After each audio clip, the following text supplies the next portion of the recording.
He goes, there's 750 samba girls, 250 samba guys. That's 1,500 tits. I can't believe how many tits there are.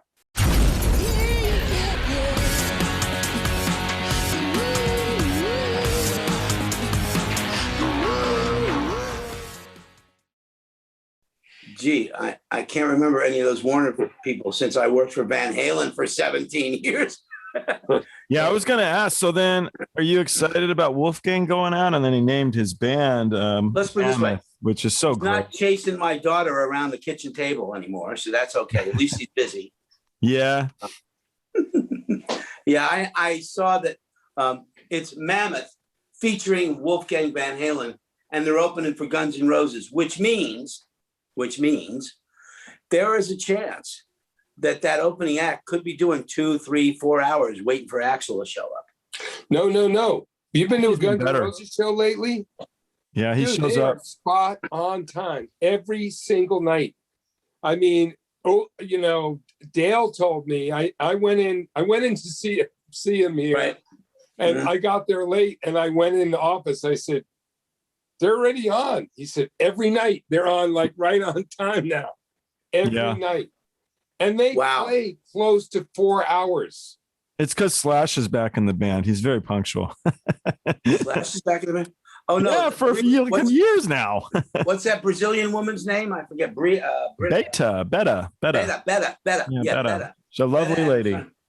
Beta cracks the whip, you know? She cracks the whip. She's a kick-ass lady, and I think her son works for the band, too. Yeah, ask her. You can. Yeah, according to her son, he invented rock and roll, so it's good. All right, let me introduce you guys properly. I don't know if we need it. I think everybody in the roadie world's going to know one of you or the other. But anyway, Bob Daitz was born the same day as Michael Jackson. He tells me he was the first American baby born in Guam in the 20th century. He worked 18 years for Sammy Hagar and Van Halen.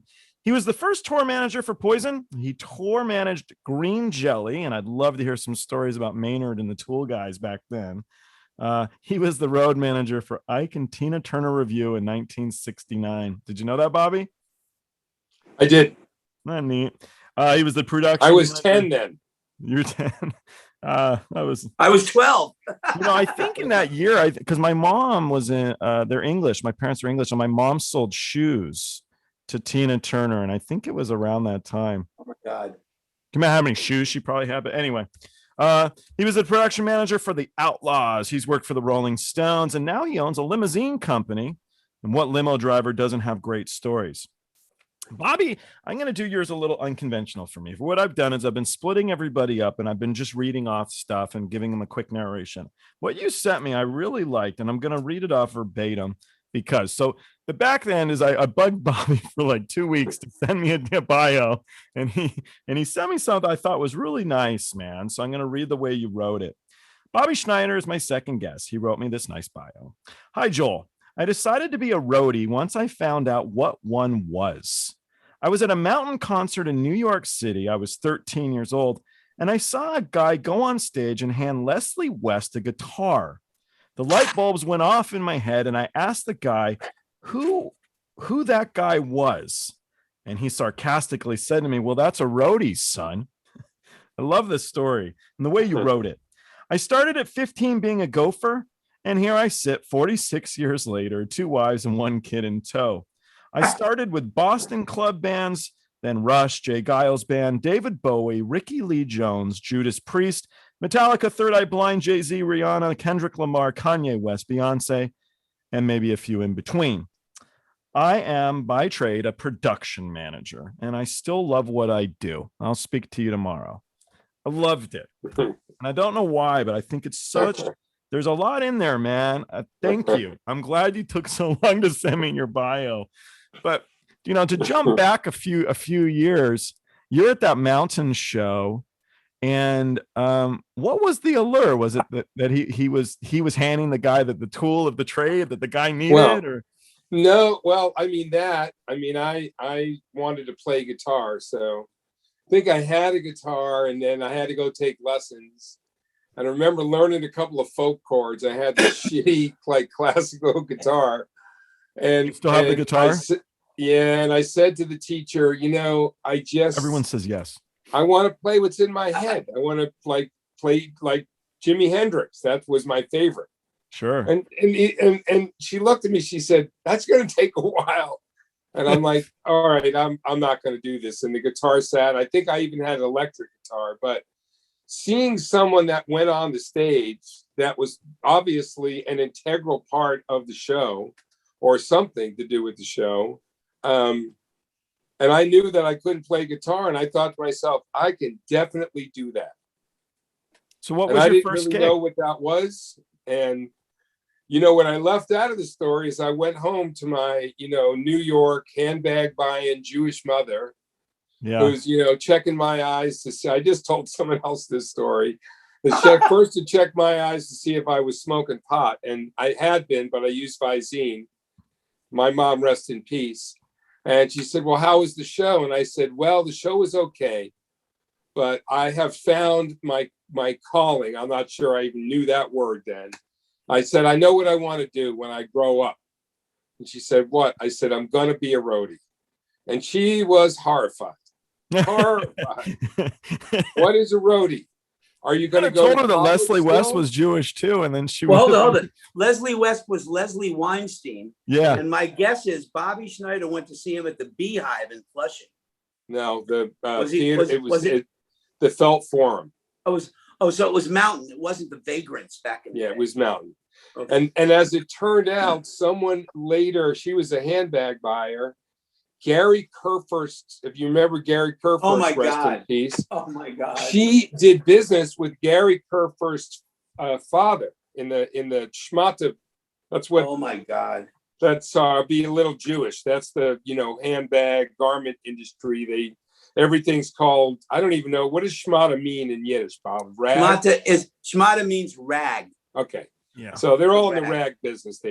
Anyway, and he tried to introduce me to Gary when I was I had just started getting interested, and I can't find it anymore. I had this program from the Singer Bowl, which was Jimi Hendrix, Mountain. Anyway, and Kerfurst managed Mountain for a while. So it all comes around. Absolutely. Gary Kerfurst managed Mountain, and then got partners with Ron Delzner for a minute. And then, you got to understand, Joel. Yeah. That a lot of the people we know have moved on. They passed on, and we just managed to live. I mean, we're, knock on wood. To be on this podcast, is that why you guys are still doing that? To survive. We're not a statistic. Still surviving. Bobby and I are not. Joel, someday I hope that it's not just you looking for who's left and who's alive. I hope so too. I've told a few people, so it was interesting. I don't know why I started this really, and then I've been working my butt off, but it's like chronicling. I think, a lot of these roadies, they're not going to write their books. They're not going to do their stories, and we're gypsies, and gypsies need to tell stories. That's how they survive. It's all they got in the last few years. And I might add, Hungarians. Oh, there you go. Thank you. And I am part Hungarian. Lithuania, I am. I'm as Mr. Daitz may be. And do you know that Bob Daitz for years at Tourlink, the now defunct Tourlink, which I hope that gathering comes back in some fashion. Mm-hmm. Live Production Summit, if I can call that out, was good this year. Right, sure. Although remote, they did a really good job.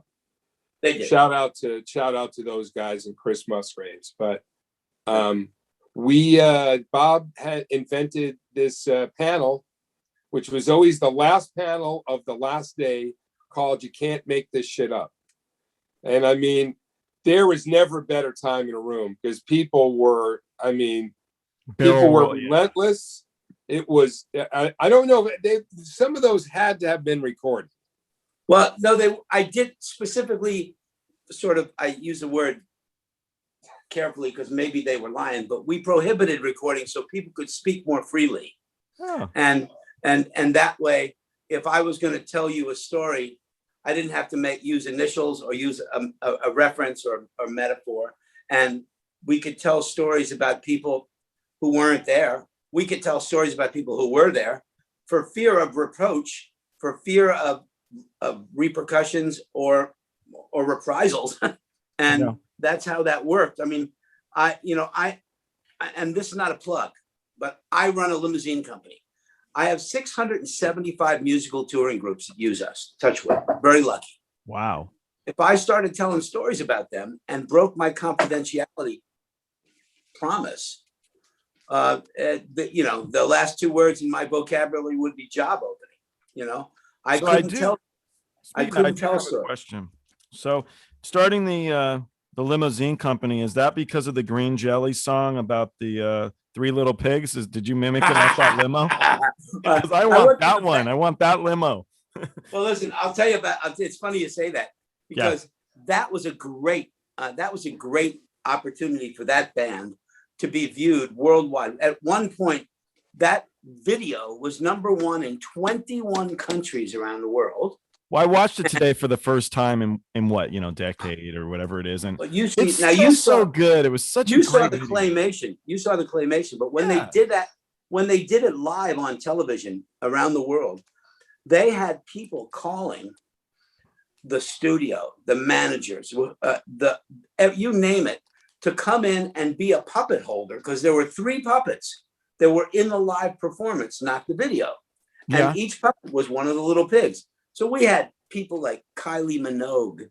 We had Simon Le Bon from Duran. It was lunacy about who wanted to come into a studio and play a puppet on stage with green jelly. And then, so who were the puppets in the end? So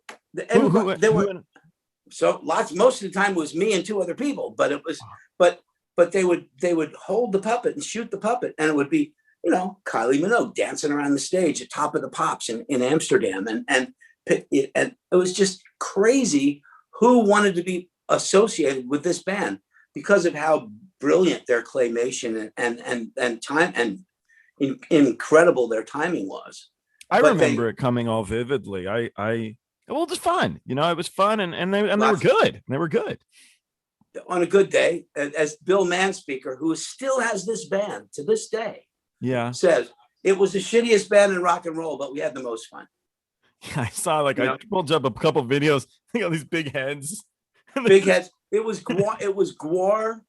It was Gwar. It was what do you used to call it? It was bubblegum Gwar. So what were the Tull guys like back then? I mean, did you know they were going to go on to be Tull? I mean, this massive band. No, there was no idea that Maynard was going to go on and be Maynard, and because it was all the same record label. Yeah, they were all signed to Zoo Entertainment, right? And I don't think they knew. No, I don't think they really had any idea what was going to happen after that. This band, Green Jelly, blew up so fast, and they were so busy. They didn't have time to think about the next year or the next project. There was stuff going on, and everybody had a lot of free time because there was, but there was no idea of what was going to evolve from Green Jelly. Yeah. We didn't. Then Maynard went on to become Maynard, and the rest is obviously history. And Bill Manspeaker stayed, and he's got little Green Jelly bands, pockets of the band regionally around the country. So he tours by himself and his wife, and has regional pickup bands wherever he works. It's good very for him. cool. I love it. Yeah, I watched maybe a week ago. It was a compilation of people jumping on the stage and the rock star kicking the shit out of him. And Maynard, he's like an MMA specialist, Brazilian jiu-jitsu guy. And so this punter jumps up on the stage, and he doesn't just kick him off. Like most of them, they just give the guy a good kick and he goes off. Maynard just beat the shit out of him for like 15, 20 minutes. Just put him in submission, and he kept singing the whole time. You can't really jab with your left foot unless you're an MMA specialist. And it was a cool world. It was a very cool world. And I was the guy. I had similar situations with Poison and with Green Jelly, then into Poison. That nobody wanted to tour. And Bobby knows this. There are a lot of artists who may be famous but don't want to work. And there's no real logic why people don't want to work. But if the right person sits in the driver's seat, the band takes on a whole new enthusiasm and likes to work. I was very lucky to get Green Jelly ready to work and work all over the world. And they ran to get inside the buildings instead of, bored and You worked for Poison too, Bobby? No. No, but no, he didn't. I did Poison. It was the one band he hasn't worked for. But, I worked for Poison. I worked for Mark Hogue. If you guys know Mark, I'm sure. We know. Oh yeah. Sure. Yeah. Oh, of course. Poison was great. Poison was holy crow. Their first tour. You're looking at what year is that? 1985. Because I remember that was Look What the Cat Dragged In. Yeah. And it was just blowing up. And I had an obligation, which my wife to this day still says she fought me tooth and nail to not honor. But I had an obligation in 1986 to go back on tour with Tina Turner. And there's just something about royalty that just keeps you attached. And there was no saying no to the Duchess. She's first doing Poison. I did versus doing Poison. Scotty Ross. I put Scotty Ross in my place, and he had went 43 consecutive months. That's how long that album ran. 43 months at full tour salary, no break, no retainer, no stop. Wow. They had a good like 3.5 years of holy shit. Look what the cat. When I started, they had 210,000 records sold. When I left, they were 1.6 million and blowing up. Wow. And that's all US, right? They didn't do any dates outside the country. Not when I was there. And headline small clubs, and then open for Rat, and then then a quick little opener for this guy or that guy, and you could tell something was happening. Yeah, you could tell something was going on. Was CC off the rails back then? When I toured with him, he was a good boy. Rails? No, all he did was rails. Yeah, I've heard a lot of the stories, but yeah, when we toured, he was really chill, and I tell people he's amazing because his knowledge of music is insane. He's an encyclopedia, and his memory, he's sharp. You know a comedian named Craig Gass? I do not. Craig Gass is a great 21st century comic. Okay. And comedian, but he's also a phenomenal ventriloquist impersonator. Oh, he does CC? He does the world's greatest Sam Kinison. Oh, I love Sam Kinison. CC's best friend was Sam Kinison. Yeah, he's in that he's in one of his music videos. Right. So Sam Kinison stories, those were great. Oh boy. So one day Scotty Ross and Craig Gass and me and I don't know whether it's I or me, but this guy here called CC, and he answered the phone, and Sam had already passed. So Craig started in on him, and it really only lasted about 5 minutes because we all got really afraid that CC was going to go over the rail somewhere in the Hollywood Hills. He was going to go over the railing. So we had to stop it, but it was pretty wild. Funny, he always drove this little shitty Japanese car, remember? And he had this really nice Corvette that he never ever drove. Sam or CC? CC. Oh, yeah. So we're sitting there. I was working in the recording studio for Richie Zito, and Richie. So we're sitting there watching this TV show, and CC. He's eating bagel after bagel after bagel. And I'm looking how many fucking bagels can one person consume? And he went through 6, 8 bagels. And so I asked him, you want another bagel? He's like, I grew up in a Jewish neighborhood. What does that have to do with your stomach, Yeah, right. I really like bagels. I really like. You're right. Yeah, in my neighborhood, you had to eat until it hurts. That's a lot, man. I don't know. I really, in my book, most of the questions people always ask me, so do you still talk to CC? Because I hold them in a strong place. I as a human being, I've really liked everything about that guy. I like a little bit of crazy. He's a lot.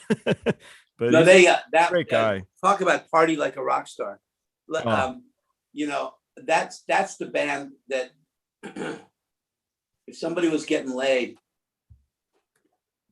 they would drop a song from the set, no matter where the venue was, no matter what size venue, they would drop a song so the guy could finish. Hey, hurry up, we got to go on. No. This is before Viagra. No. We're starting late. We'll be there in a minute. That was it. And Viagra, oh, Jesus Christ. I mean, it was a thing of beauty. I mean, I remember the days when I was a concert promoter back in the 70s, when the women would line up in the hallways in the hotels to spend a minute with Tom Jones because of his Frasier-like capacity. Frasier the Lion, if you know who for those of you who don't know. But they would line up in the hallway. They'd sit and talk to each other like a coffee clutch and just wait till the door opened. Boom, Tom in, Tom out. What's amazing is he still got it, dude. He's still cool. Sure does. God bless him. God bless his heart. Like I said, Frasier the Lion. But same thing with that band. Holy shit. It was so incredible. You almost had to call home and tell your wife about it. Yeah. So you're with Jay Giles Band, Bobby, like in the early days, or?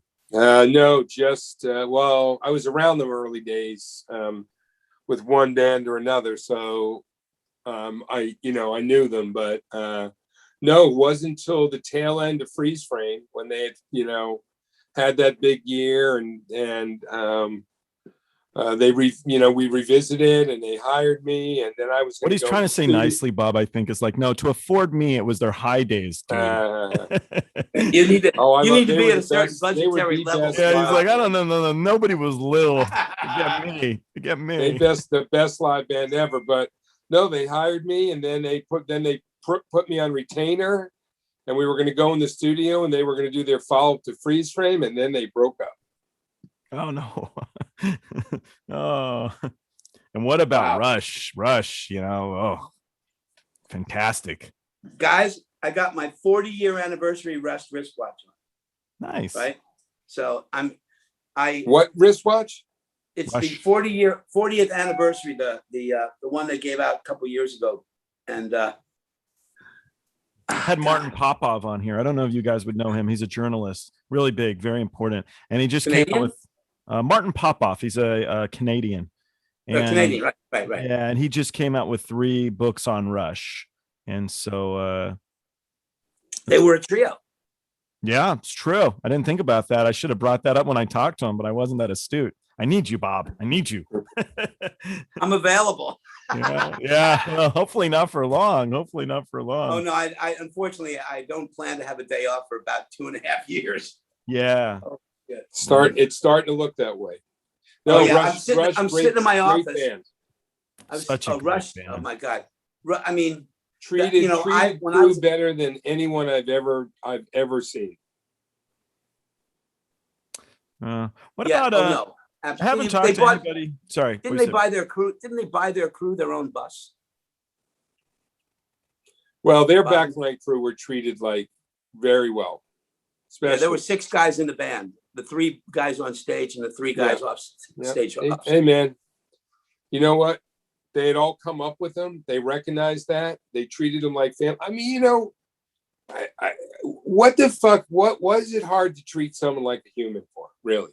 I mean, I gotta say that for all these, and I don't really give a shit who's listening to this, and I kind of hope I offend someone, because for all the mega stars that we've worked for, most of us get treated like fucking yesterday's garbage. I mean, maybe they appreciate you when you're there, but really, how soon they forget. Yeah. Good point. I mean, I got records on the wall too. I'm just saying, that's, I mean, look, I'd say, Bob, you've been really blessed with some longtime clients later, but also artists that, have had, an interest. And, I mean, 17 years with Van Halen, It creates. There are people that gave a shit, but most They don't. gave a shit. Yeah, and I think you listen. Part of the reason we have more than one page on our resume was the quest and the search for that one good band. And when it wasn't, I don't think any of us by nature are journeymen per se. But what makes the culture we grew up in doing what we do, what makes the guys who survived, who are still here, special, is their ability to be a journeyman and to be able to work for a different client the day after they leave a band and make that new client feel like an old friend and feel comfortable and know that that guy they met 2 hours ago has their back. Yeah, I agree. What it is that you worked for Ike and Tina Turner in 1969.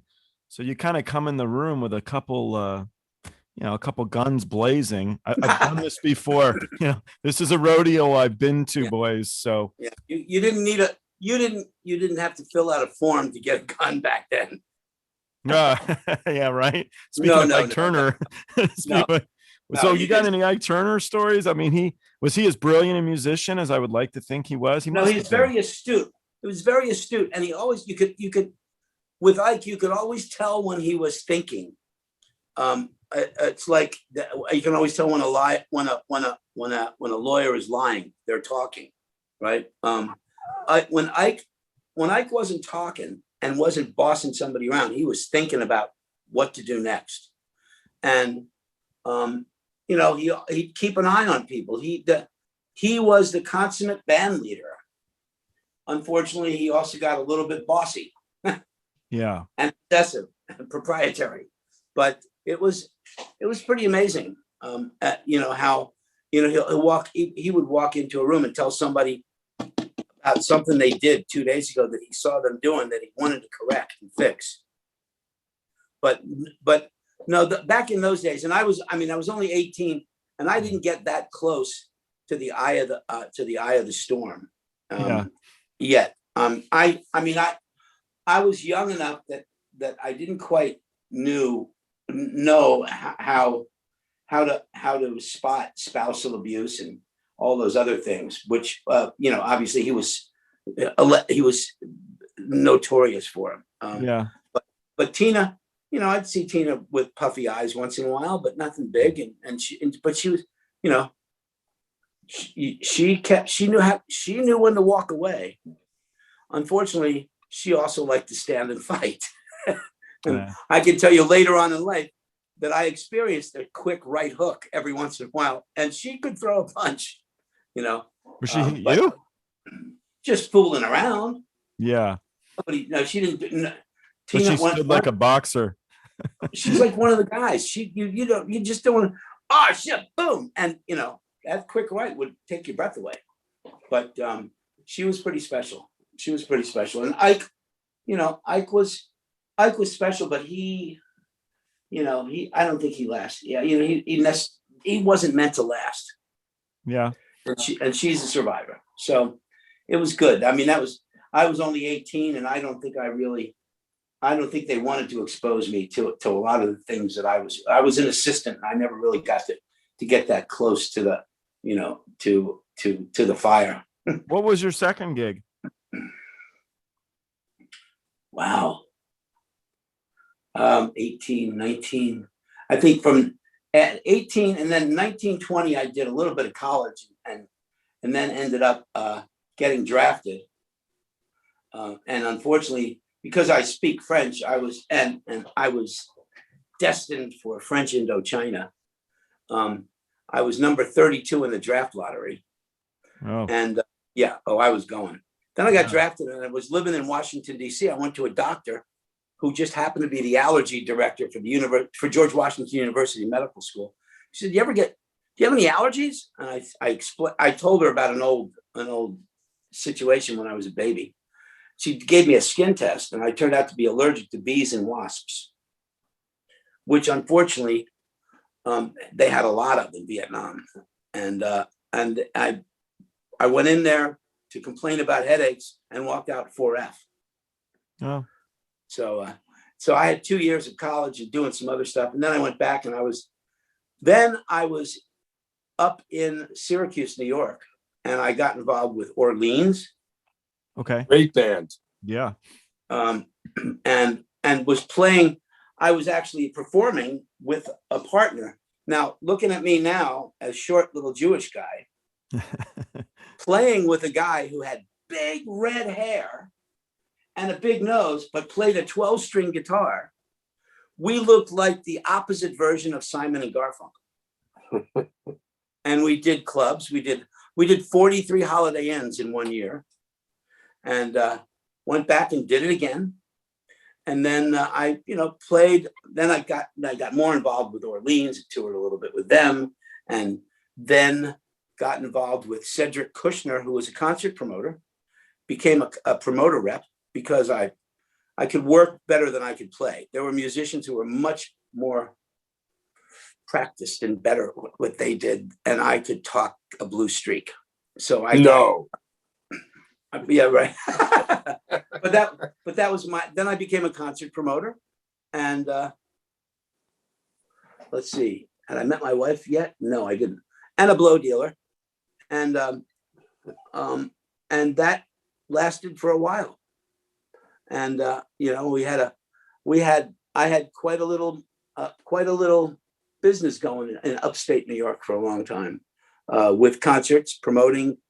I did catering, security, keyboards, spotlight rentals, you name it. We promoted concerts all over. All that blow, he never went to sleep. Let me tell you something. I did it all. Let me tell you something. It made a career. It made a career. And then, eventually it got old, and I gave it up.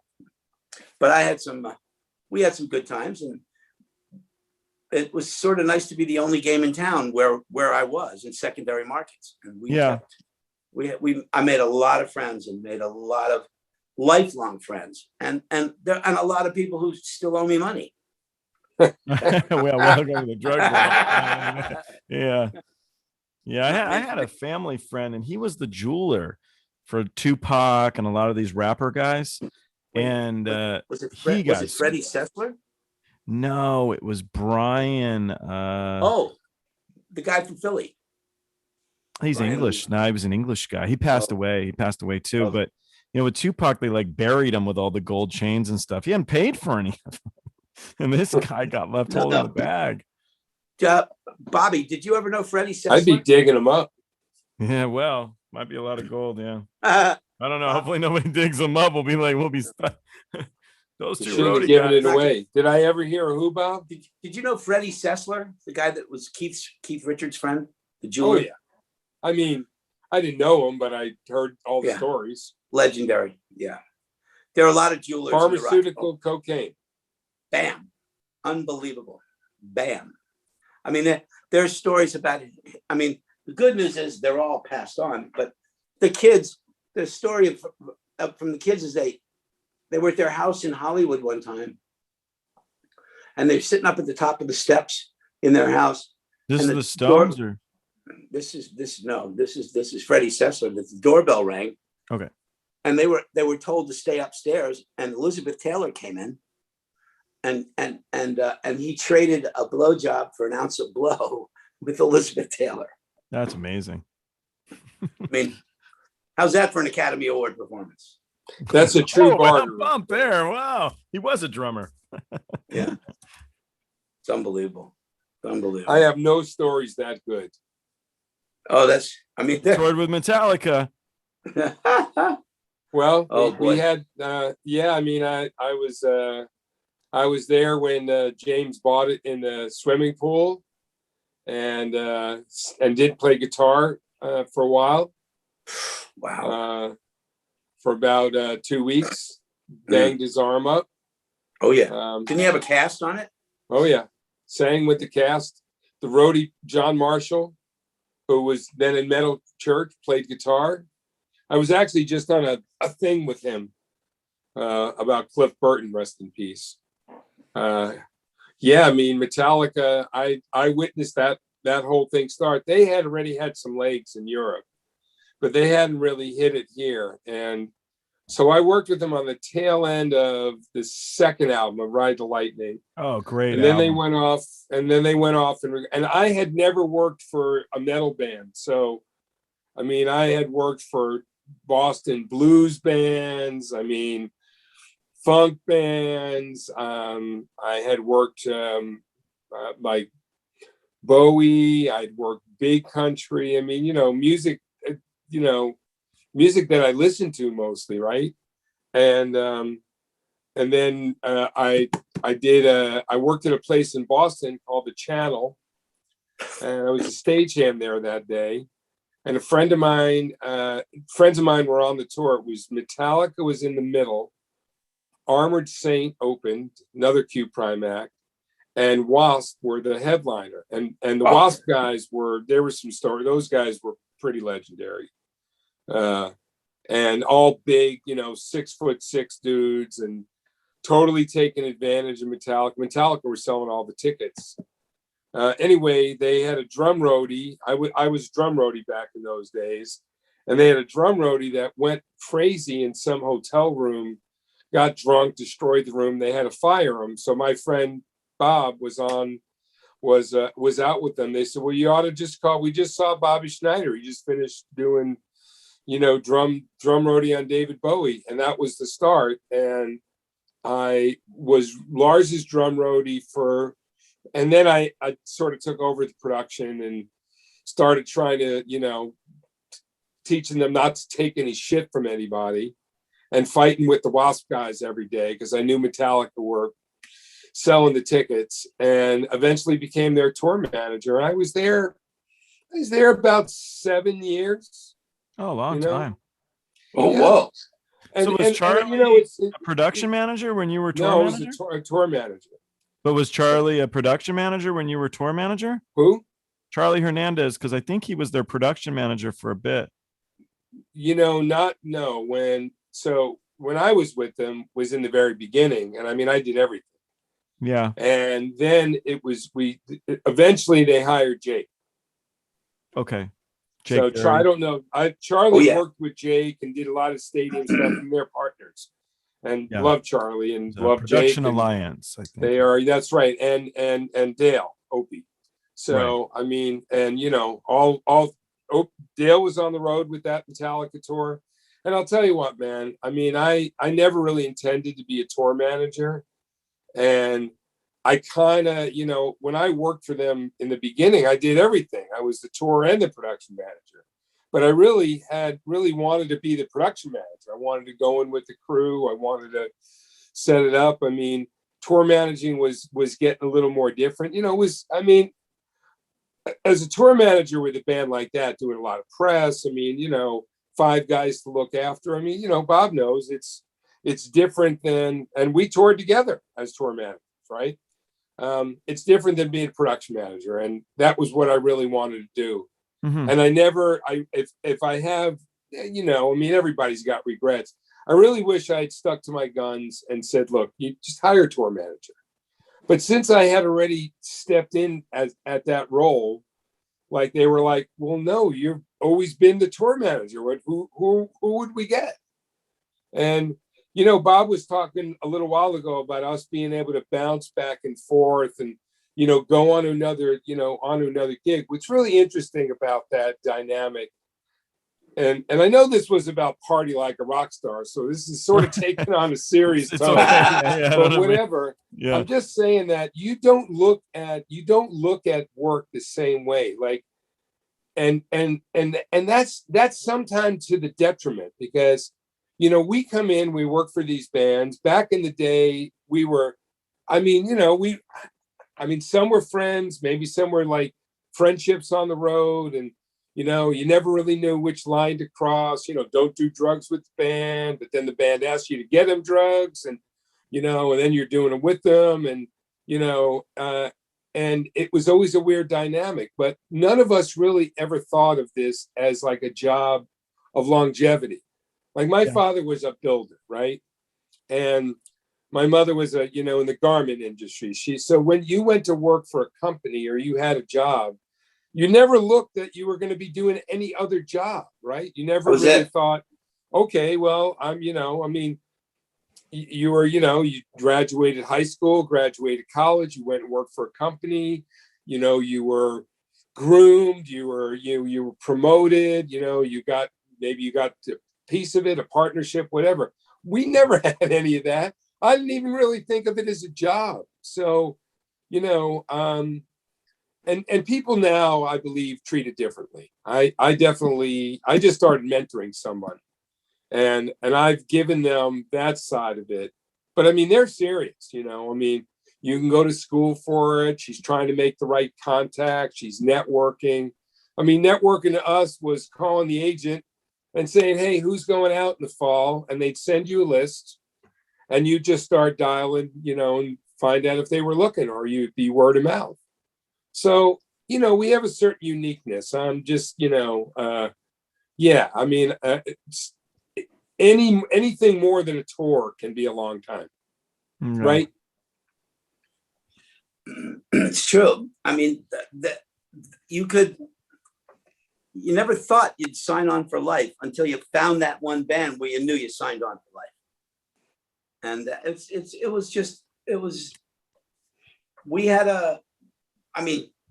we start talking about partying like rock stars. Holy shit. I mean, I'm probably gonna go into withdrawal just thinking about it. I mean, it's just or just shaking and passing. Our famous friend in New York City, who shall remain nameless. No problem. We should tell the story about him though, without disclosing anything. Oh, sure. Go ahead. Which Which one? Bob had this friend in New York, who was, I believe, Dominican, maybe. Nicest guy in the world. In the world. And played right? professional baseball. Right. And to us, I mean, whatever he would deliver to us was, it was like what fell on the floor for the deals he did. Seriously. But there would never be a time that I couldn't call him, and he would come and see me, and he would come and hang out. Oh God, he had the best blow ever, though. Oh, it was right off the boat. I'm getting withdrawals now. I'm telling you, I probably went 11 years in a row I won 11 Grammys in a row, but unfortunately my category was not on screen. and the voters were not the old people at Naris. They were all the artists. It was funny. But we all get older. We all move on. Nobody likes to wake up dead. And I don't think that. Well, now there's a whole new. Wouldn't that be a great tombstone? Nobody likes to wake up dead. It'd be a great tombstone. You are recording this, so good. At least be a great band name. We'll either make T-shirts or epitaphs, or tombstones. T-shirts or tombstones. Ooh, but there's some. That's the thing about writing a book. I don't remember half the shit until we start talking like this, and then it starts coming in like a flood. I was on a tour bus going from Vegas or Reno or Vegas to San Diego or Los Angeles, coming across the desert, and everybody was sleeping. I woke up. I probably might have woke up last when I was a production manager, and because the production managers are the first one up and the last one's asleep. I wake up and there's a bunch of guys sitting up in the front of the bus, huddled around next to the bus driver. And I hear somebody go, "Shh, it's Bob. Don't do it. No, don't. Come on, go on." And I walk in. What's up, guys? Oh, no, nothing. What do you mean nothing? And again, this person will remain nameless, but they had a gym bag filled with Polaroid pictures. And they were, notorious picture takers, these guys, this particular guy. And I might know who that is. Yes, sir. So I get a little closer. No, sure. So what's up? Well, we're just looking at pictures. And they'd seen me make friends with a woman that we met on the road, out in like Midwest, like Louisville or somewhere like that. So I was young. I was very young. This was in the late 70s, and I was sort of smitten by this woman, but I wasn't quite seasoned at the arts of frivolity, ribaldry, and philandering. Oh yeah, there's a word. And so they were worried that I would be offended. So let me see. Come on, guys. Let me see. So they show me one of these Polaroid pictures, and it turns out Alex Hall, is he still alive? The Geordie, the lighting guy from LSD. It turns out it's this woman that I had taken out on 2 dates and starting to, feel weird about. And and it's this girl, butt naked, jumping up and down on a bed with Alex Hall, this toothless roadie from Newcastle, or Geordie. That you could see they're bouncing naked on a bed. That's my girl. That's my girl. That's my. Oh fuck! I mean, it was, talk about a deflating moment. But I didn't quite know how to take it then. Yeah. And nobody wanted to hurt my feelings, and it was the camaraderie. Now here we go. Now we get mushy about it, Bob. I mean, was it actually a bag of Polaroids though, or just one? Gym bag filled with Polaroids Of the same woman? Oh no, all different. They just happened to come across it as I was walking out of the back. Out of it would be a better into, story if it was this a full into gym the front, bag of into the front lounge this of a bus. starlet of yours. Oh fuck! Perfect timing, right? And it's like, but that guy had this gym bag filled with pictures because that guy took pictures a lot, and when he didn't have this mask on, now you know who it is. But they were. It was the camaraderie, the brotherhood, because there weren't that many women on the road back in the 70s. But yeah. the brotherhood of virtually not wanting to hurt my feelings. It was sort of kind of touching in a weird, perverted sort of a way. But well, not wanting to hurt your feelings might have not been not taking the fucking picture to begin with, but well, shit happens. I would have taken a picture. Speaking of party, oh yeah. Speaking of party like a rock star, some Polaroid pictures too. I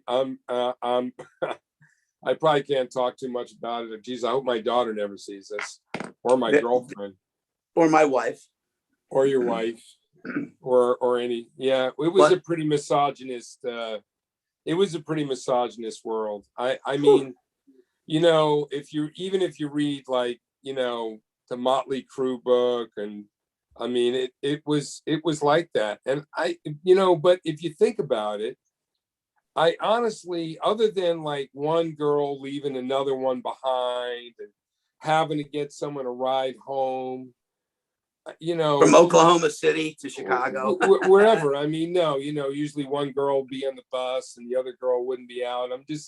I'm not really justifying how we all acted, because I have a daughter and I wouldn't do that now. Bob has 2 daughters, happily married for many years. 35. But that's a long, there you go. That's a long tour right there. And uninterrupted, ladies and gentlemen, uninterrupted wedded bliss. and I'm just saying that it was the way things were. I mean, it just was. I don't know that it's right, wrong, and different in the world, but I guess my point was that I never had a parent issue. I never had a police issue.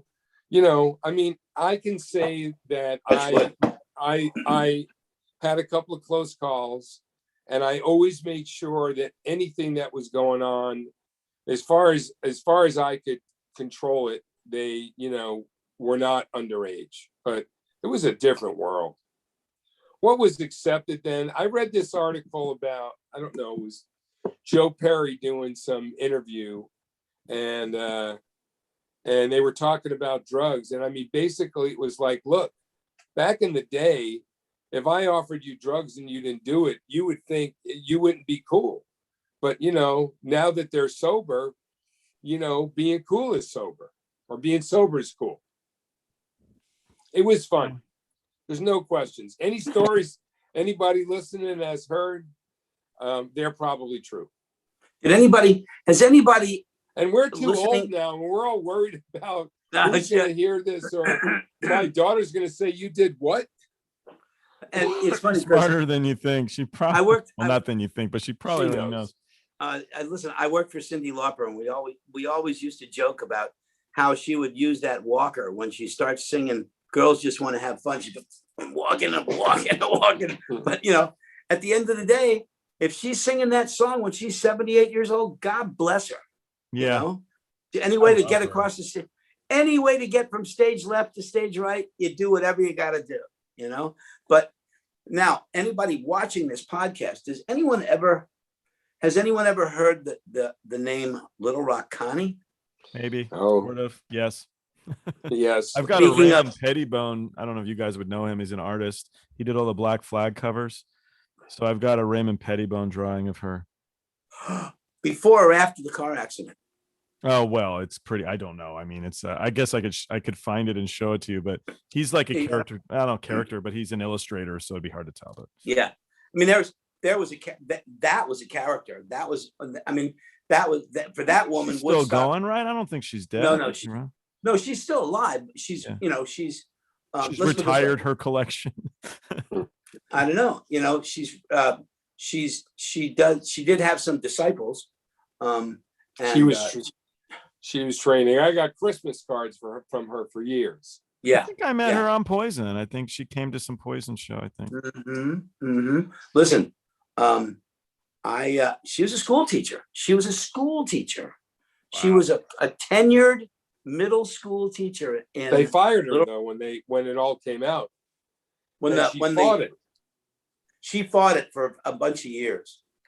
And I thought that Bob Guccione's lawyers from Penthouse magazine were part of her defense team. They funded it because that started out and it's funny, you know, the town council happened to see it in Penthouse magazine. Go figure. She that was where it started. Then the book came out, and you know, I mean, but she was quite a character. There were a lot of roadies back in that era, in that generation, whose lives were changed after they left.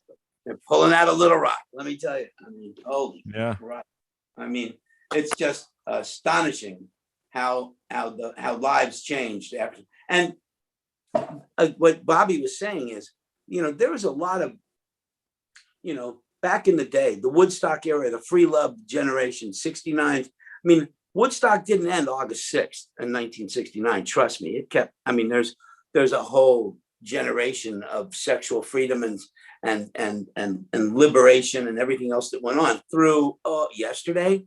But you know, those people, you know, guys on the road who came out of Little Rock and had an experience that they'd never anticipated, never thought they were going to have, that a beautiful girl was going to seduce them. It sure made on many of them made a lasting impression. Either some, like again, Bobby would say, some to the benefit, some to the detriment. You know, so it might have made deviants out of some, and who knows what out of others. Do most people come on here and talk about dirt, or do most people end up talking about the life? I think a bit more of the life. I think. I don't know. I mean, I've been bringing on so many people now. It's just all over the place is the real truth. Some of them like bringing up other roadies' names a lot so that they're like, hey, you brought me up, Bob. But I think a lot of them just like, you know, we have our stories to tell at Thanksgiving. And then we have our stories where you're drunk at your meeting or whatever. You're like, listen to this shit. You know, remember Davy Kirkwood? Oh my God. And then you go into some story about some drunk fucking Scotsman. You know, so It's been all over, but I think it makes it more fun that it is all over the place. So I mean, I don't know where the generations, what the generations tend to do. I mean, I have definitely I have a little bit of a reluctance to name names and to use the specific names. you don't need to. It doesn't matter. I mean, for the most part, it's just the fun story of it all. I've had a couple where I'll take them out. I don't even care. I don't think it's important. I think it's more just this fun story. It doesn't matter who it is. I'll say hair. Like I said band earlier before we went on air, I said I'm not going to mention any names, but his initials are Brett Michaels. Brett was such a sweetheart when I toured with him. He really was was such a nice guy to me. And then you want to talk about ladies wanting to meet a guy. It was insane. It was just talk about lined up in the hallway, Tom Jones. It was epic. It was Olympic. Yeah. I hung out a lot with Ricki. We'd go to the bars and stuff, and we had a lot of fun. Oh, hey, Bobby, can I tell you a story that has Scotty Ross, who's also a tour manager and a road manager, name. Yeah. and a great blind mechanic, can take a car apart with his eyes closed, and is now officially the tour manager for the Doobie Brothers on their 50th anniversary tour. Cool.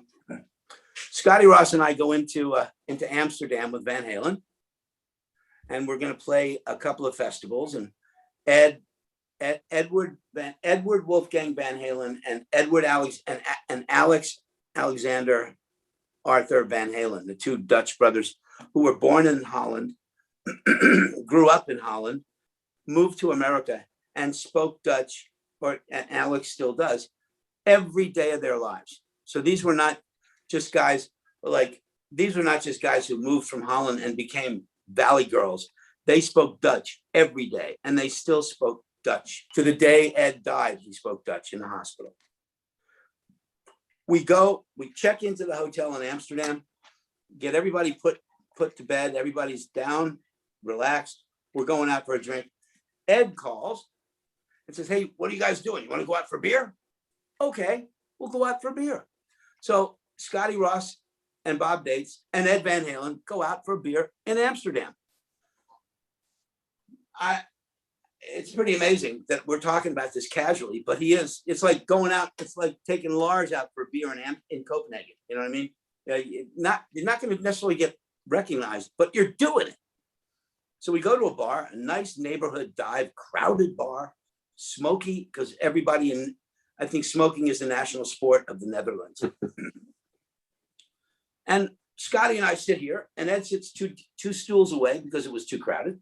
And we're sitting there having our beer, and we look across, and the tears are running down Ed's face. He's not sobbing, but he's crying. And we go, should we go over there? What's up? It's a little, is it going to be weird or what? So we give him a couple more minutes, and he's still crying. So Scotty and I get up off our stools, walk over either side of Ed, and we, lean over. We don't startle him, but we lean over. And Ed and Valerie, and if Valerie's listening or Wolfie's listening, I'll try and finish this story without crying. But Ed, what's the matter? Oh, nothing, guys. Come on, Ed. It's Bob and Scotty. What's up? You ready? I smelled my father's tobacco. Oh God. Yeah. And that's not easy for Ed Van Halen, who smoked 3.5 packs of cigarettes a day, to smell somebody else's tobacco. Yeah. Okay. I smelled my dad's tobacco, and he just sat there and cried in his beer. And those are one of the moments where, 2 blocks away, there was 50 whores we could have gone to. And so we missed that night in Amsterdam. Did either one of your guys' fathers smoke a pipe? My dad smoked Brinley's Mixture for 50 years. I mean, I totally get it. That smell is part of, my father was a car mechanic. So when I go into a car, a machine shop or something, I take a big whiff because it's a reminder. Oh no, there it is. Yeah. That's a beautiful story, man. It's because I can visualize it. You got this monument, this Mammoth. I mean, he taught me. You've got this he taught- mammoth in a bar Mammoth, who's feeling like this little kid. You know, it's I don't he's even so know. simple at heart. Yeah, I don't even know if Wolfie would have ever seen that because he wouldn't have necessarily been there. And then when Wolfie and Ed toured together, it was not an easy environment for Ed, and wasn't an easy environment for Wolfie. And there was a lot of recovery and accusations and more recovery. So I don't think Wolfie might have ever had that intimate moment. But Ed, I mean, this is not going to be an Ed Van Halen hour, but I'll tell you something. Eddie Van Halen taught me how to cry. Yeah. So if there's a roadie out there that idolizes Eddie Van Halen, remember this. Probably one of the most sensitive, incredibly warm human beings that ever lived. And this last 16 months, I'm grateful, and then I'm angry that he taught me how to cry, because I couldn't believe how many times a day over the last 16 months that I found myself crying over happy or sad, good or bad, or you asshole, you nice person, you name it. But if Ed wouldn't have helped get me back the emotion that I had, I don't think I would have been as emotional as I was. But man, oh man, good old Ed. I think it's a Good on you, Bob. Yeah, it's a good thing, Bob. It is for sure. You know, Now let's talk about to a point. Well, I think you get to a point in your life where it's okay. Let them look at me. I don't give a shit. You know, but that's a big deal when you're a dude. No, it's amazing. I mean, that just amazing. My youngest daughter, my oldest daughter, the guys in the band know her. If Jews could have godfathers, they'd be them. She'd go, she'd like, Dad, did you see Ed? Ed just kissed his brother on the lips. And I'd go, of course, they're brothers, And then like the next night, I would be back in the hotel. My daughter would be on TV. She says, Dad, Edward kissed you on the lips too. I said, well, hon, we're sort of brothers too. Well, I'll tell you what, it's also European family upbringing. I think so. I think the big word is appreciation, and sometimes you need reminders to appreciate, and a break will do it for you. Grabbing at those purse strings. And this used to be my whole life. Like, there were times that I went from tour to tour to tour. I mean, I wasn't home for like 3 years, and I loved every gypsy fucking minute of it. Yeah. And honestly, I don't know that I would change much, except that if I had anything to learn now that I didn't know, you're right, it's appreciation. Because, I mean, I was with Metallica 7 years, right? I mean, they're about to be 40 years on the road, and there's a couple of people that are still around from when I was there. So, should I have thought about it a little differently, thinking, okay, I'm going to treat this like a job, because 40 years from now, I could still be working. Everything was disposable, right? And, but your family's not disposable. Your children are not disposable. Sure. Condoms are disposable. That is the plan. Yes, that they should remain that way too. No, listen, shout out to Bobby.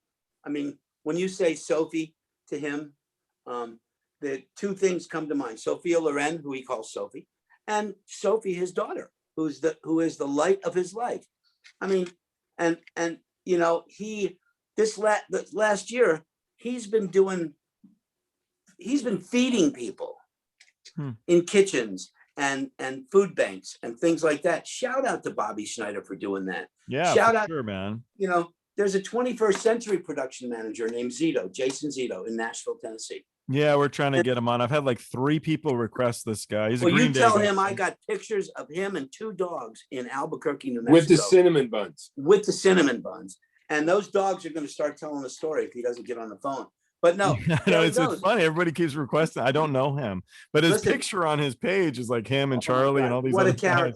And the fact is, shout out to Bobby. shout out to Zito, shout out to Adrian Biondo and everybody who's done their things. Zito has made over $30,000 worth of donations to Music Cares. That's amazing. Based on selling cinnamon buns. Good for him. That's pretty remarkable. I mean, that's cool. And then Bobby's got tents and food and people coming to listen. The good news, like, in fact, you talk about Charlie Hernandez. Yeah. Let me know about Charlie. So that's like bad to me.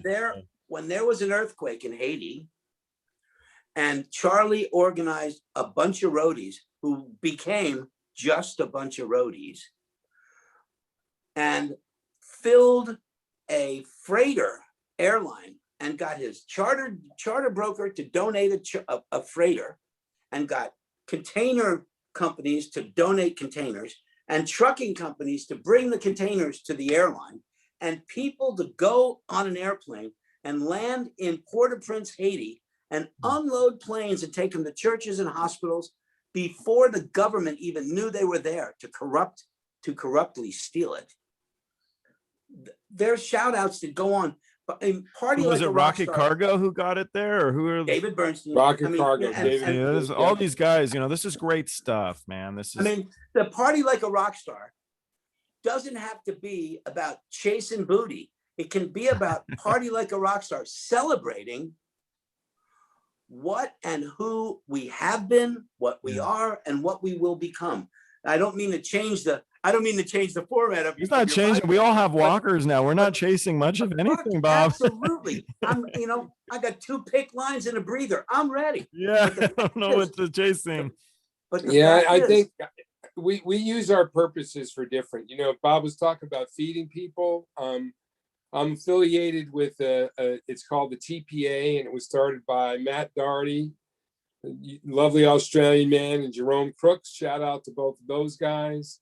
And they formed this thing called the Touring Production Alliance. They have the Brits and the Euros have a thing called TPG, which is Touring Production Group, trading information, working out what we're going to do about COVID.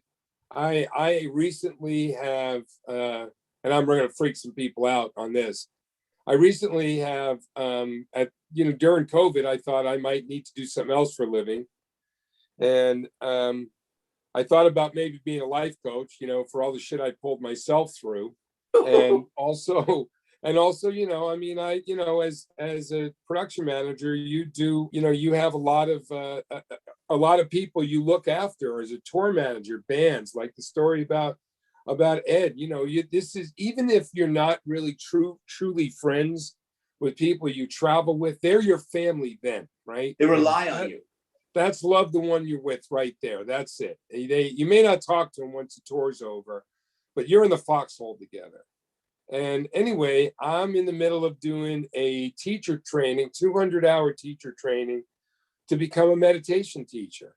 And I love it. I was like a diehard yoga guy for a while. And I practice yoga every day since the pandemic. I miss a day here and there, but I meditate every morning. And I don't know if I'll go outside of our field with what I'm doing, but I can tell you that the last 2 interviews I've had with jobs, like, someone says, well, can you, we want to schedule an interview for you to meet the artist. Well, are you available Saturday? And it's, yeah, but not between 12 and 2, because I have a class. Really, what are you taking a class? And I tell them, and there's no and I don't really give a shit what they think. Honestly, if they had an adverse reaction with them, I really wouldn't have cared. And that's the other thing about getting old. You don't have to give a shit anymore. Yeah. But there was like, oh, that's really cool. And I think there's a place for it. Yeah. We lived our cowboy days. We had so much fun. I can't even tell anybody that's going to miss it now what it was like to live freely. What My it was like stomach to still enjoy hurts from drugs. laughing. What it was like to stay up for days on end, pulling crazy stunts off, free love, girlfriends in every city. It was awesome. It was awesome. Everything that is true that you see in Almost Famous, one of the best rock and roll movies ever. Just watched it again. It's all true. There's a yeah, but. But I'm glad I got to where I got to now. And I love my daughter and I love my family and I love my friends. I mean, you know, Bob and I, it's like 30 years. I mean, people, you know, I don't know anyone from high school. I didn't even graduate high school. Yeah.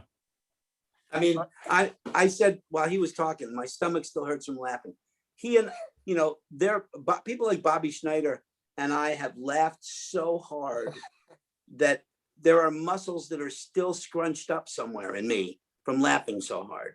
And you don't, I mean, you don't. Because he's so short, isn't it, Bobby? You just don't get that chance. It's like, holy shit. It's astonishing. So I got a big question from you guys, and since we're speaking about girls, so my buddy's 5th grade daughter, she found out I was going to start a podcast, and she said, "Well, I have a question." She had her little girlfriends over, so she was trying to be cool, I think. And her question was, ask them. You need to ask everybody when they first felt like a celebrity. Now, bear in mind, this is a 5th grader, so celebrity doesn't like the party like a rock star thing you guys keep saying. It doesn't necessarily mean being a celebrity. It means feeling special, feeling good. What in your life is the first thing that comes to mind where you smiled ear to ear and you knew you had done something had happened? Maybe you did feel like a celebrity, but there was something special. It's a moment that makes you feel good. Bob, you want to go first? Because I got a doozy. You got a doozy? I got a doozy. Oh boy, when the first time that I ever felt? Wow, that's a tough one. 5th grade questions are very difficult. No, that's a great question. It's a great question. I've had fantastic answers. The Art Link letter and Tiffany Haddish get to say it now. Kids say the darndest things, you know.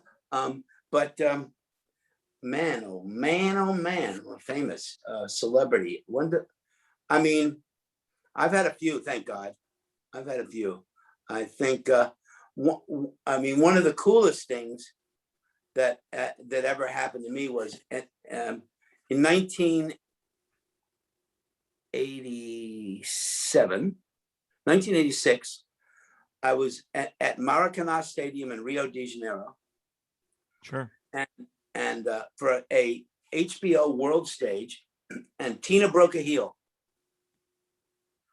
I ran out on stage with a shoe, slid up underneath her. She put her hand down, leaned on it, changed the shoe, stood up, and she grabbed me. She said, "Take a bow." In front of 180,000 people with a broken heel in my hand. That was a moment. But I think actually, and if I had to be completely honest, what happened 2 hours before that was probably the highlight, when I had to walk in and say hello to 750 samba dancers. That's a lot of and, my God. Well, no, wait. And I'm shaking my head and I'm going, what the fuck? And I'm laughing. And one of the samba dancers, and I don't speak enough Portuguese to explain myself. So this girl spoke English. Said, "Why are you laughing? Why are you laughing?" He goes, "There's 750 samba girls, 250 samba guys. That's 1,500 tits. I can't believe how many tits there are." And they all started laughing because I just said, "There's 750 topless samba dancers. That's 1,500 tits." And they let you, no. 1,499. This girl just had a mastectomy. I'm like, there you go. That's rock and roll. But put her in the front center. Oh, she was not, but that was just amazing. I mean, there are times like that, you know, I go up and played with the first night I played with the Outlaws on stage was a pretty good night. Yeah. In 1977. Good band. I played congas. Great band. And High Tides and Greengrass. Greengrass and High Tides. Yeah. And I was a production manager. And the first night on tour, they heard me playing congas at soundcheck. And during the show, they came off stage, come up and play during the show. That's not my job. That's Jimmy Patterson's job. He said, "You play." And I played every night after that.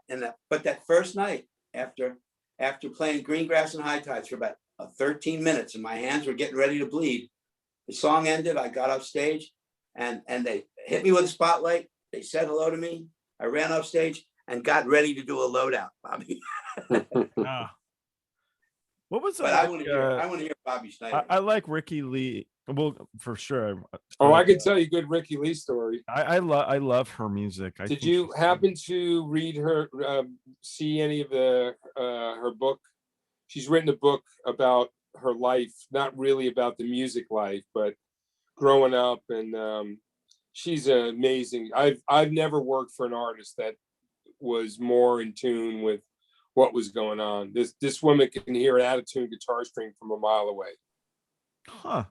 So such a brilliant songwriter. Amazing. Yeah, she wrote this book, and then she did these live interviews, and the one I heard, which I'm sure will be available sometime, was with Peter Coyote, who's pretty prolific on his own, and asked some great questions, and it was great. But so anyway, Rickie and I had a pretty unique relationship. I didn't sleep with her or anything like that, but she really counted on me, and so we're playing, but she also had terrible stage fright in those days.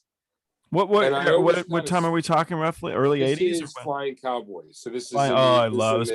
One of my favorites. I mean, I get chills. So it's an afternoon show, and Rickie by now had cleaned up. Like, nothing. She had a bottle of champagne, and that's it.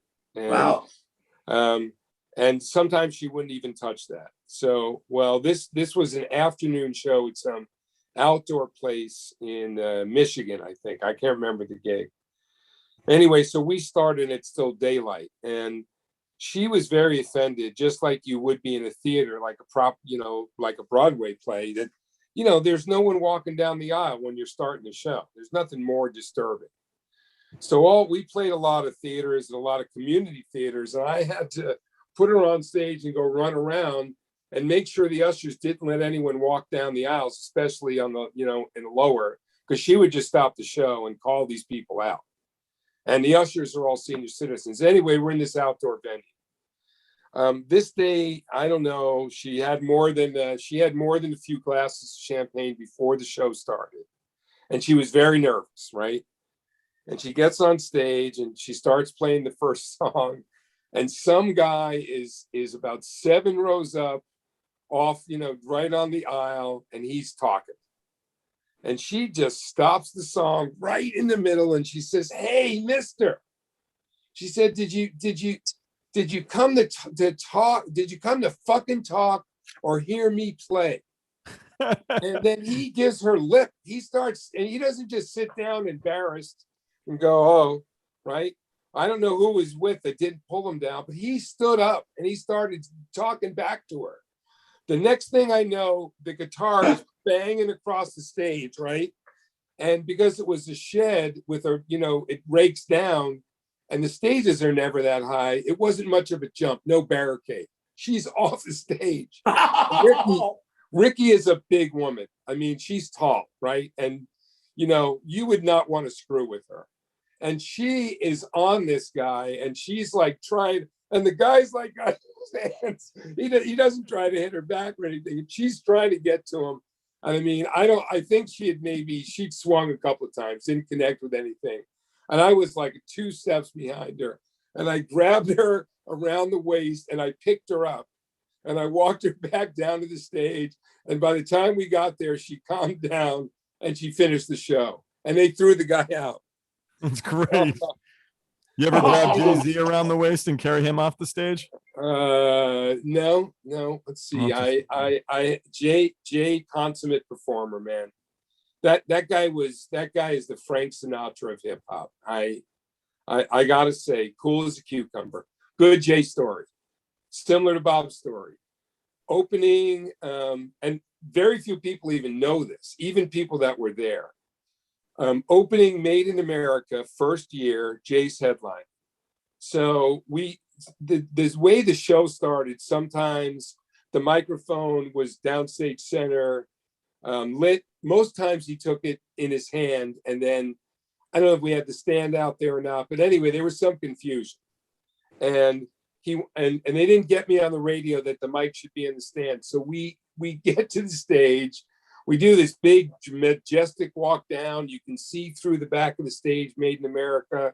I'm right with him, you know, very proud moment, right? Get him on stage. I look and the stage manager has got the mic in his hand and Jay has walked right past him.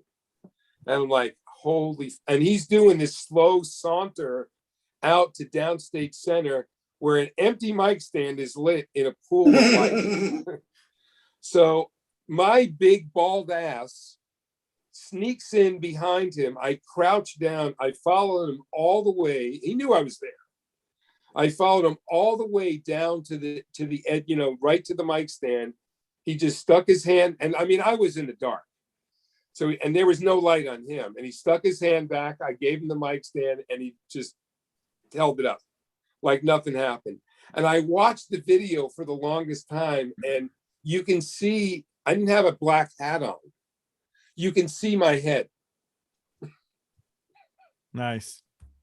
But my favorite moment of all time is end of David Bowie tour.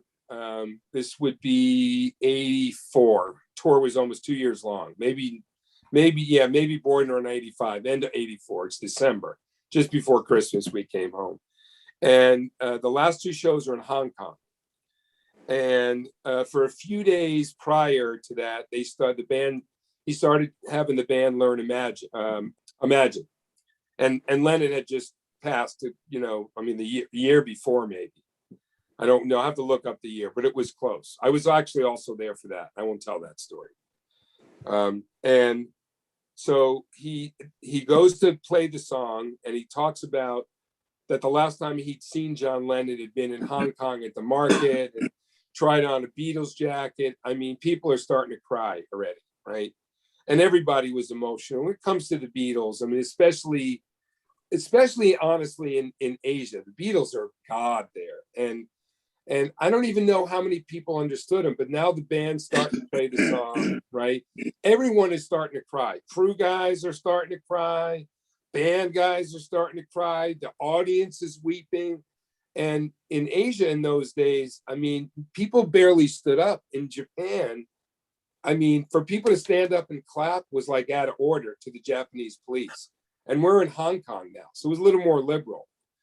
Anyway, something happened and people started coming on stage in droves, like girls running all over the stage. It was this, and they just kept playing.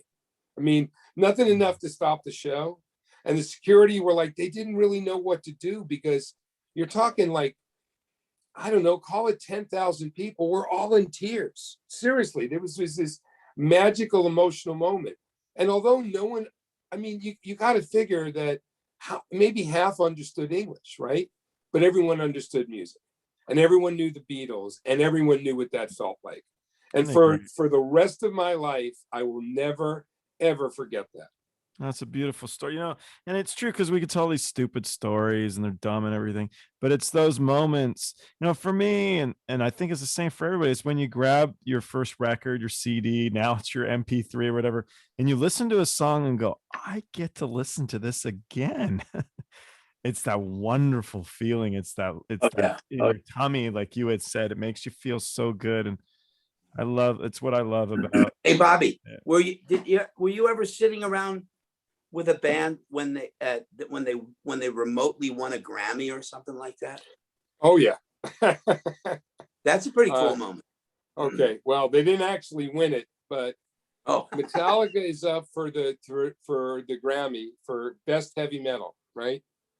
And they're up against a couple other bands, one of whom was Jethro Tull. Now, no one thinks anybody but Metallica, biggest metal band in the world at this point, is going to get this Grammy, right?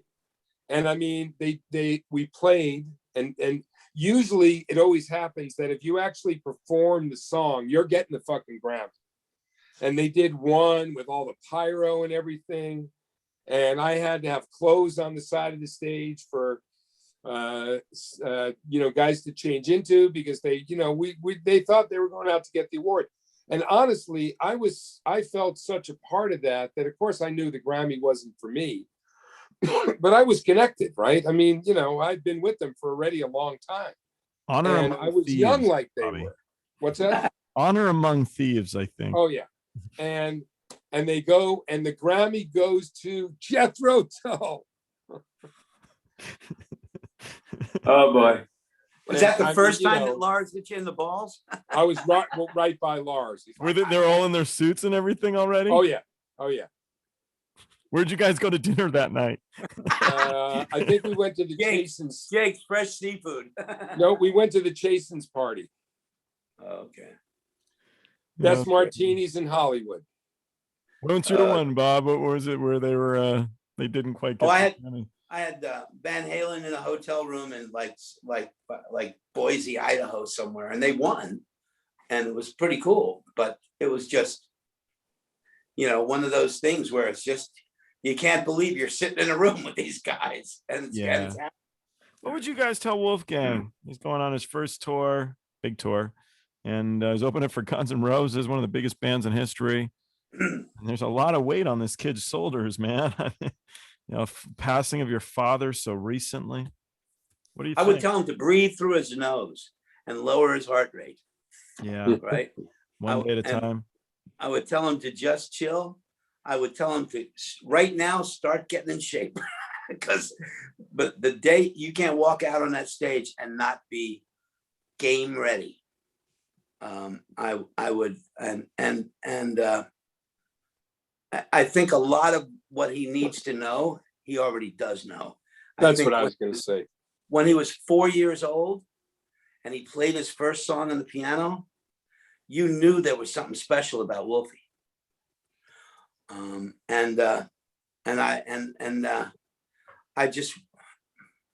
wish there was somebody for him to kiss on the lips. Yeah, it's nice. Yeah. I mean, I would tell him that Ray Charles could see this one. I mean, yeah, his dad would be proud. You know what I mean? It's like that's easy. That's a no-brainer. But I would definitely say, I don't know what I'd say. I'd be fucking crying like a baby. I'd be. You might be. You know what? He's gonna. I've never really been around him at all, but I gotta say this. I feel that I can safely say that I've been around enough musical greatness that and it's going to be cliche, but when you got it, man. He's got it. He's got it. And the whole genius, family had it.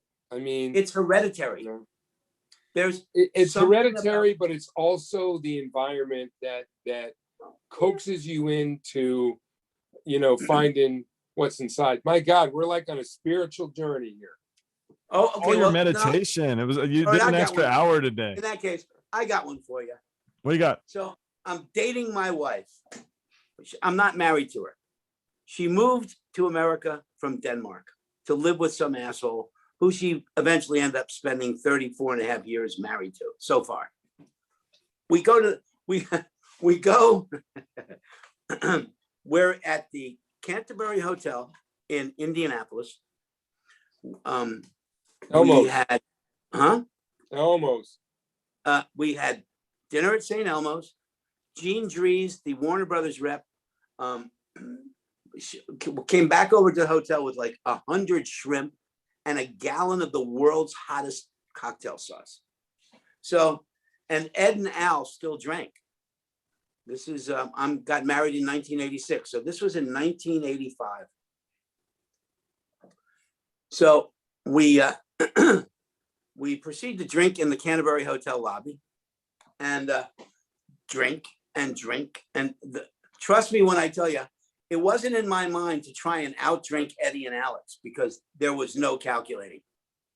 But we started singing, and then we started singing on the bar, and then we started singing more. And one of my biggest thrills was having Edward Van Halen and Alex Van Halen singing backup to me on "Hang On Sloopy." Okay, that's great. Which I actually sang with Tina Turner in Munich, Germany, with Rick Derringer singing lead. But so I knew "Hang On Sloopy." Now, so we are corked. We are absolute. And there's this woman who just moved from Denmark, sold her house, moved to America to marry some guy and hopefully spend the rest of her life with, which she has since found out is her punishment. But she's watching these three idiots. Now, do you remember Chris Pollan? Did you ever know Chris Pollan? Yeah. Okay. So the tour, I'm the road serious manager. Man. I'm the road manager. The tour manager is a 6'5" ex-Green Beret, did 2 tours in Vietnam, and it wouldn't take $1,000 to make him smile. But he's sitting there wondering, what the fuck are these three guys doing? And then we finished Hang On Sloopy, and before anybody got a chance to do another song, he broke the party up and sent us all to bed. So remember, I'm courting this woman who doesn't know me from Adam. Halfway through the middle of the night, I got up out of bed and went to the restroom. And she woke up and watched me. What she didn't tell me was that I had gotten out of my bed and walked over to the closet. Oh, no. Oh, yeah. And opened the door. And I was standing in front of the closet, just pissing in the closet, completely drunk out of my mind. Just that doesn't spell out love. You know? She goes, I knew I had to marry you because somebody had to keep an eye on you. It was funny as shit. That was the beginning of the end for the shit. For the closets at the Canterbury Hotel. You know, you said before we started that you knew Charlie back when he was still when he just came from Brazil. So what was this is selfish for me, but what was he like then? You know, was he still so powerful and scary as all fuck? He was learning. And he learned well, and he just did. I mean, Bobby knows. Listen, Madonna, Elvis, Jake. Not everybody can work with one name, but Charlie was a very strong person, and he knew what he was going to be doing, and he knew how much confidence he had, and he knew how funny he was. Yeah. And he was also a big boy. He wasn't afraid to throw his weight around. He's huge. He was also the second or third brown man in the business. Benny. Yeah, Benny, Benny Collins, my hero, my mentor, taught me how to be humble. Was Benny the New York? He was the no, Benny. No. You might be Benny Collins was out here. Bay Area. Oh, you're thinking of Keith Kevin, maybe. Keith Kevin, Wolf Boy. But Benny lived out. Benny was Bay Area, and Benny worked for Journey. And then later the Jacksons. But Benny's famous story was that he started out. He was a drum roadie. He worked for a couple other bands out here in the Bay Area, but he was a drum roadie for Journey on a couple of tours. And they just after Scotty with Ainsley, right? Right. And he told me they used to have like an end of tour meeting, it was different. People there was maybe the band was going to go back out, all the roadies, it was a nucleus. Journey was really probably the first one to start that. And they had a meeting and they told Benny that he was going to be the production manager. And he told the story about driving back from Marin back into San Francisco across the Golden Gate Bridge. And the whole time saying, motherfucker, I'm going to be the first Black production manager. I'm working for Journey. I'm just a Black kid. I mean, it was a big deal. It was a big deal. It was groundbreaking. And there were Black guys working for Parliament Funkadelic, and there were white guys working for Parliament Funkadelic. But when the touring industry went to that next level, that's when people like Benny Collins were truly trailblazers. Cool. And we had, Charlie learned from those people. Jake in Europe learned from those people, and Jerry Stickles and people like that. There are legends who are still alive. Yeah. Who influenced and helped forge the careers of so many people to this day. So many people who are some are still touring, some aren't. Chris Lamb, I don't think is touring anymore. he may or may not be, but there's a guy 74 years old. Roy Bickle, 78 years old. Still Roy going to Bickle, tour. He told he me. is still going to tour. Yeah, I know. But he's going to do it for free. Roy Bickle is a rigger, a high altitude rigger who may not work. He may not walk 4-inch I-beams 85 or 100 feet in the air anymore. But, these are guys who can still have the energy.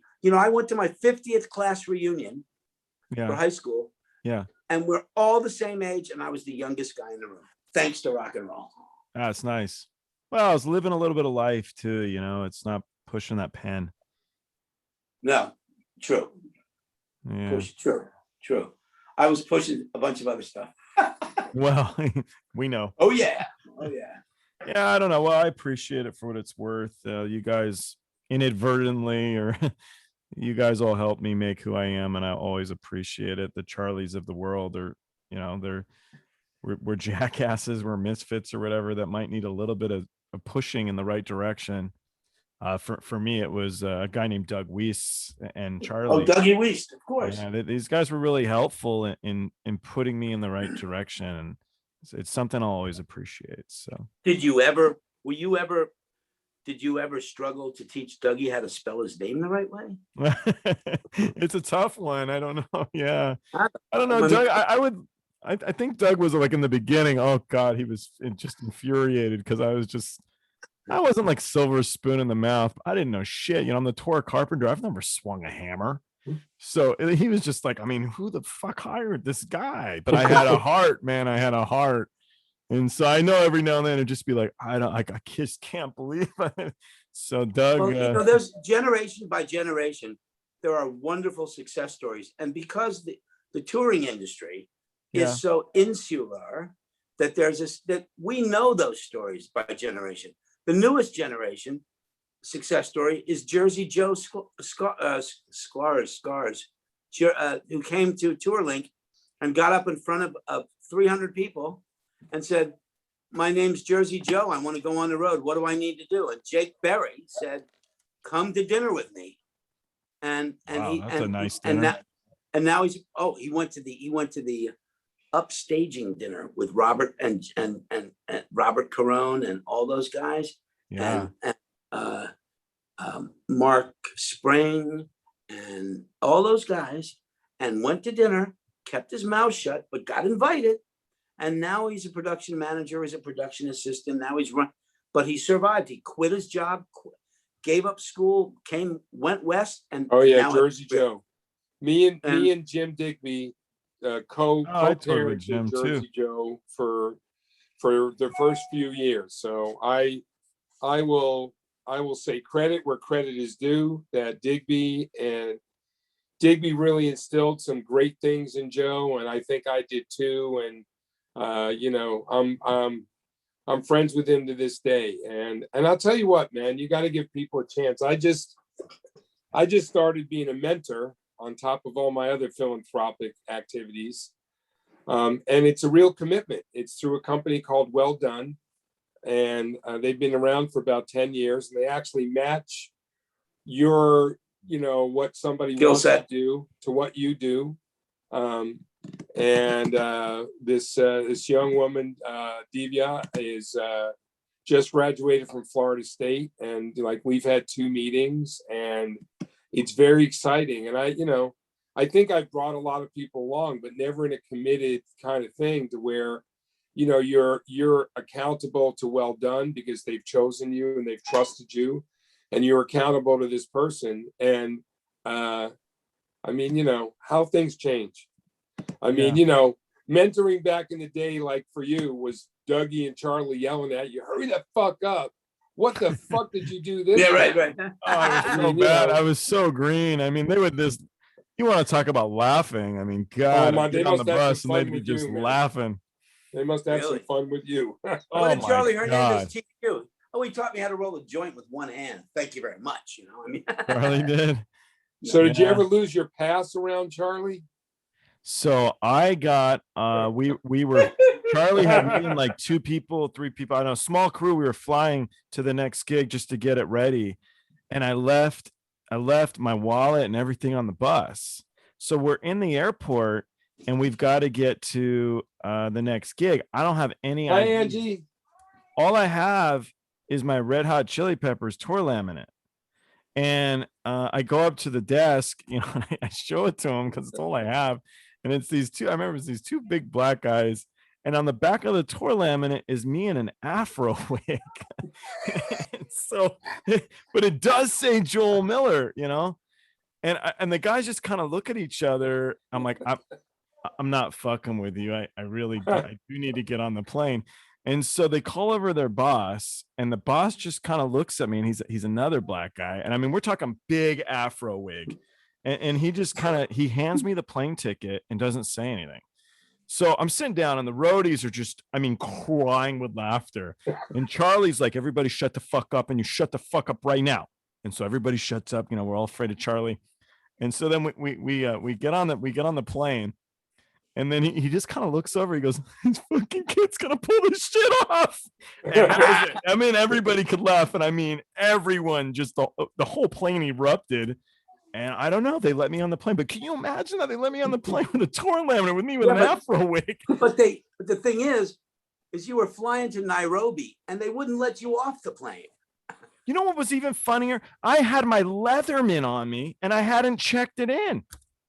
And I think you've done better than most roadies. So you probably made the right decision. I've done well, but why was because it's that getting smacked in the head a little bit here and there, you know. It's that direction, you know, from the guy. I don't know, we didn't talk about Rigger Dan, but you might have toured with him, Metallica, I don't know, you know. It's these guys and this stuff that I reminisce on, but everybody needs direction, and I got very, very good direction from guys like Charlie was a very good mentor. Sure. There is one thing I'd like to say which definitely can't make the cutting room floor. I'll just be serious for a moment. We've joked around a lot. We talked about how we transitioned. I'll say this in front of everyone about Charlie, that if Charlie hadn't gone down the path he'd gone down, I'm not sure that I would have recognized how much help I wanted to give out. And for a long time, I tried to find my niche, and I think I found it now. And there's a lot of talk about health and wellness and, you know, stability and inclusion and non-duality and all the things that we have really abused, you know, especially in our industry on the touring side.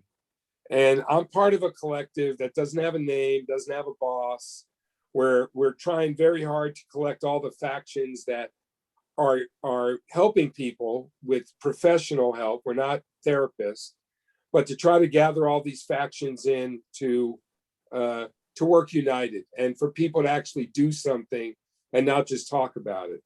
And the first part is that, and I'm going to ask all your listeners, I'll send it to you, and I don't know if you have a post or however you want to do it. We can put a graphic in. We're going to ask everybody that we know to do a very simple PSA. We don't want to know their name. We don't want to know who they work for. You know, it can even be just a voice recording if they want. We want people to say, I stand for the health and wellness of my industry. And we want this to go viral.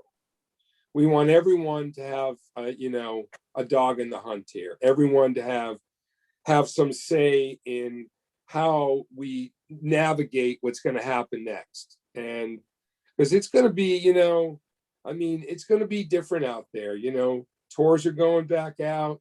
People are out of shape. People are used to being home with their families, not being away. And, I want to go on and say that anybody I work for, you got my full attention, that I work with. My door's always open. I'm always happy to hear a problem. And we all need to adopt that. And let's have some fucking fun. Well, I think it's a wonderful thing what you're saying, but more importantly, what you're doing. And I my hat's off to you. Well, I think you run a damn fine organization here, Joel. And you've been very relaxed and made it quite enjoyable to talk. And good. I had a great time, and I'm happy to come if you want to do a serious one. If you're ever interested in doing, anything about health and awareness or anything like that, need help getting a hold of anyone, I'm happy to help. Absolutely appreciated. Thank you. All right, fellas, I'm gone. Have Bye, a Bobby. wonderful evening. Bobby, Bob Daitz, love you forever. Say hi Thank to Inga and the girls. I'll talk to you later. I will. And I'll All say right, hi buddy. to Sophie for you. Oh, please. Cheers. All right. Be good. Bye.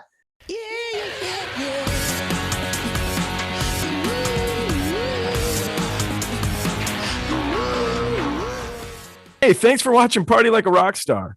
If you're not already subscribed to the Facebook or YouTube channels, do it. We're also on Twitter, Instagram, and TikTok. The handle is Party of Stars. Thanks for watching. We'll see you next time.